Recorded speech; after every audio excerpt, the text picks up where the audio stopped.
Hey, podcast fam, what is up? We just got finished recording episode 135 with Dr. Ted Prince, founder and CEO of Perth Leadership. Ted, did you have a good time, man? I did. Very good. We got into all sorts of great stuff leadership-wise and heard a fascinating story. All bounced around all over the world, y'all. That's right. So, crazy great stuff. And get notified when this episode drops Monday at 8 a.m. So if you want to get notified, text WHOAGNV to 484848. I don't even need the script anymore. I feel like when I actually try to read it is when I mess up. So yeah. Words are hard, man. Yeah, dude. So text WHOAGNV to 484848 if you would like to be notified. I'll drop you a text when the episode is ready to go. And of course, many thanks to Dan Drodos and the GNV commercial advisory team of Colliers Gainesville. You guys, they have been incredible supporters of ours. I can't say enough great things about them. And they can help you and your business with all of your commercial real estate purchasing and leasing needs. Definitely holler at them at colliers.com/Gainesville. All right. Rapid fire session. You got me worried now. Yeah, you can tell. Let's go. Oh, you want me to start? Yeah. You're a sports fan? Nope. You don't have a favorite English football team or anything? In England, yes, soccer. Yeah. Okay, yeah. Yeah. What's your favorite team? Well, it's got to be Manchester United. Oh, right? United. No, I'm a Spurs fan. Soccer, right? Yeah, I'm a Spurs fan. Well, I used to play rugby, so. Okay. Yeah. It was so funny, how they said soccer, because you say football, you said football, and I try to meet them where they're at, right, you know? Yeah, I feel that. Are you a morning or a night person? Neither.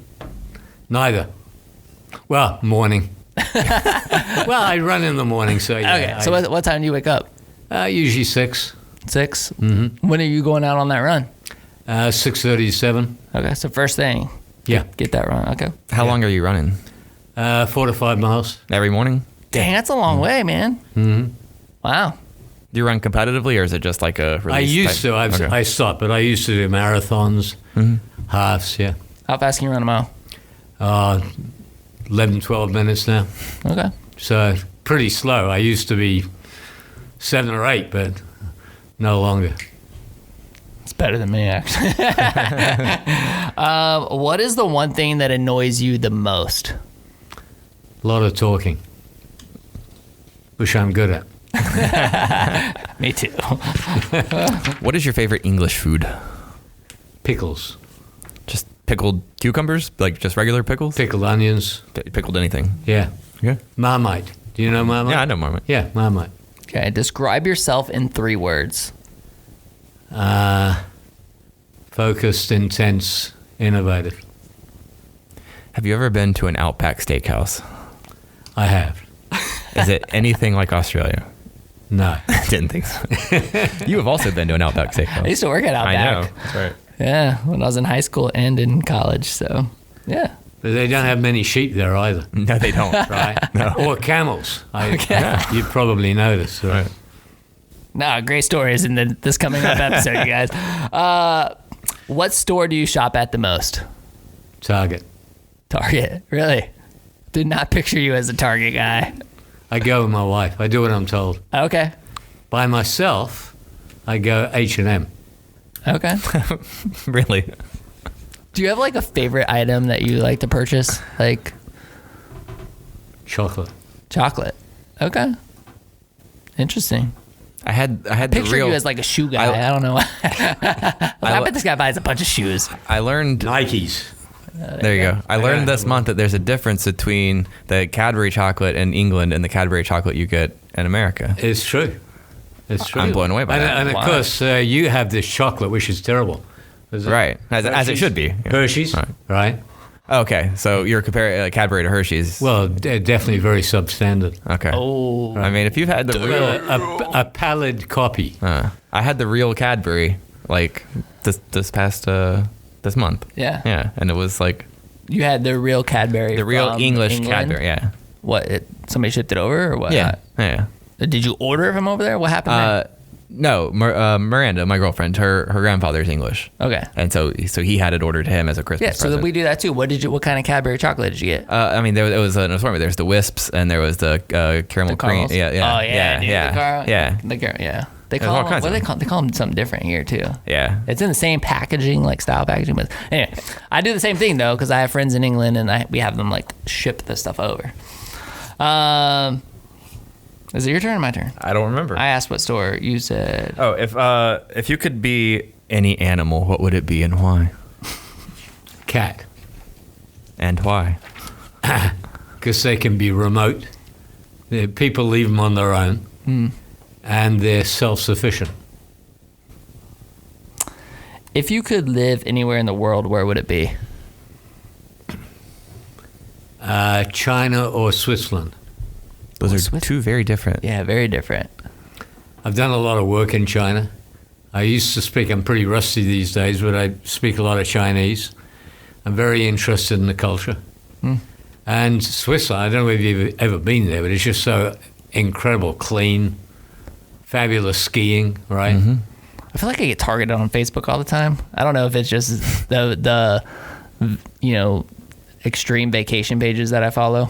Right. I think that's all it is like I follow like the extreme vacation like Instagram and Facebook pages, and I always see like these beautiful videos of Switzerland and these giant mountains. And, Amazing.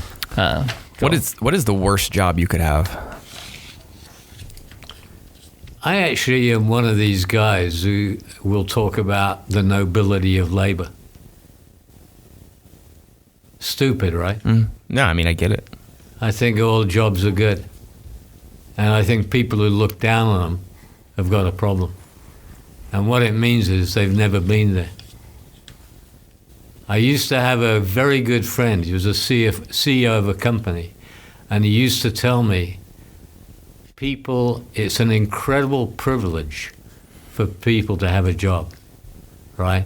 And often they don't realize what a privilege is until they leave it, until they lose it, right? But actually, anyone who's got a job should be very, very grateful. I lived in Pakistan for 2 years, and I lived there in the 70s, and it was even poorer then than it was here. And I saw people then, right, who were ultra poor. Beggars, you've heard the stories, their arms chopped off, they're left at the side of the road. Who are the English comedy group? Who's his name? The guy Fawlty Towers? I always forget the name. But do you remember the English comedy group? But remember someone said, they're fighting, the knights, and someone says, chop off my, chop off the Mighty Python? What? Is that, that's who it is? The Mighty Python, is that? Yeah, Monty Python. Monty, right. yeah. Okay, thank you. So two things. Remember We finally got there. It's just a flesh wound. So remember the skit they do? Well, when I was young, I just lived in this little house and we had no electricity. You were lucky. When I was young, we didn't have a house. We just lived in a drain.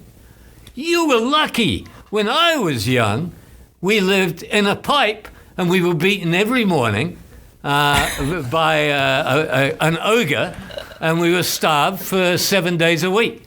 Right? It's funny, but I grew up in some of that. So it doesn't look so funny. Okay. Right? What was the question? A job. What would be the worst job that you could have? So, is there a job at home, like a chore, that you just don't like doing? Cleaning, any cleaning. Okay. So I'm a typical male chauvinist as well. We just pay for a cleaner. So my wife escapes cleaning too. Okay. Right. What is the one item you can never live without? Computer. Okay. What was the last film you watched? Well, so much streaming now, right? But Your Honor, have you seen that? No, I haven't seen that one. I did just finish Queen's Gambit. If you haven't seen that, I yet. saw that. Fantastic. Queen's Gambit's That was awesome. good. Queen's Fantastic. Gambit's awesome. Real good. Yeah. I really like that. But do you play chess? I did as a kid, and by that I knew what the moves were. I didn't know any strategies, Which or helped anything. while watching it, I thought.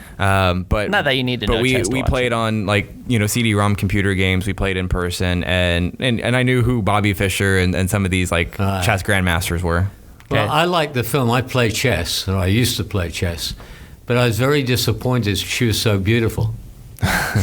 It seemed to me to be a concession to Hollywood that they made just to make it is like a cheap shot to make the film attractive.